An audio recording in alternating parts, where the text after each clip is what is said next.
The World at 1, this is Martha Carney with 30 minutes of news and comment. 1 in 3 children in England is still leaving primary school without a firm grasp of reading, writing and maths, despite many new attempts to improve teaching.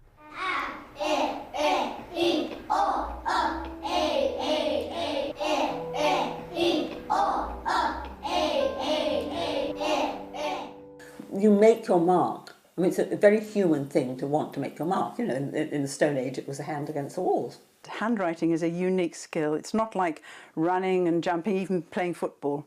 Unless you've been taught, you won't be able to perform this. So children will make marks naturally with sticks in sand or scribbling. You know, children do enjoy making marks. You need to be taught to turn those into letter forms. I run my own business and I do need to write, but I don't think it's as important as it used to be, because most things now are done on the internet. And so long as you can type, I think that's more important than writing. Developmentally speaking, by the age of 11, a child has entered early adolescence and will therefore begin to experience a heightened sense of independence. But consider this: their newfound independence will inevitably be limited for those children who struggle with literacy. Handwriting is something intensely personal. So they are aware, even if their teachers haven't flagged it up, that they're not writing as well as their friends. And it's something which they will be aware of when they go into secondary school.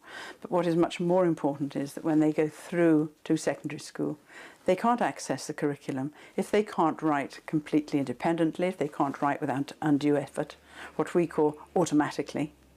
Then, of course, they will have difficulty as accessing the curriculum.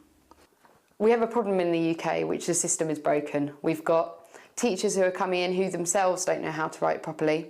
Then you've also got them trying to teach children, but they don't know how to write properly, so how are they going to teach our children?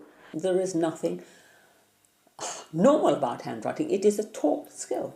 Just recently, the annual OFSTED report said that where they found only satisfactory teaching, the activities were not sufficiently challenging and did not match the pupils' needs.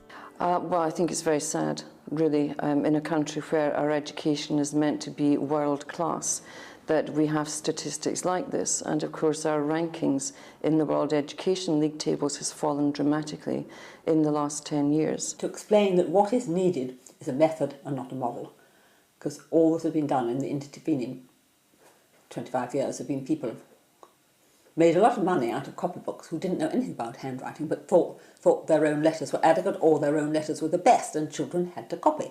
Now, I don't think that's right. I think you need a method that teaches from the very beginning the movement of letters, so that it's a physical movement that gets memorised in the muscle memory of the thing very, very easily to teach and very easy to get wrong, so it's in wrongly. And there was, unfortunately, in the 70s, a real move away from teaching formal skills. The ethos was that you restricted creativity if you taught.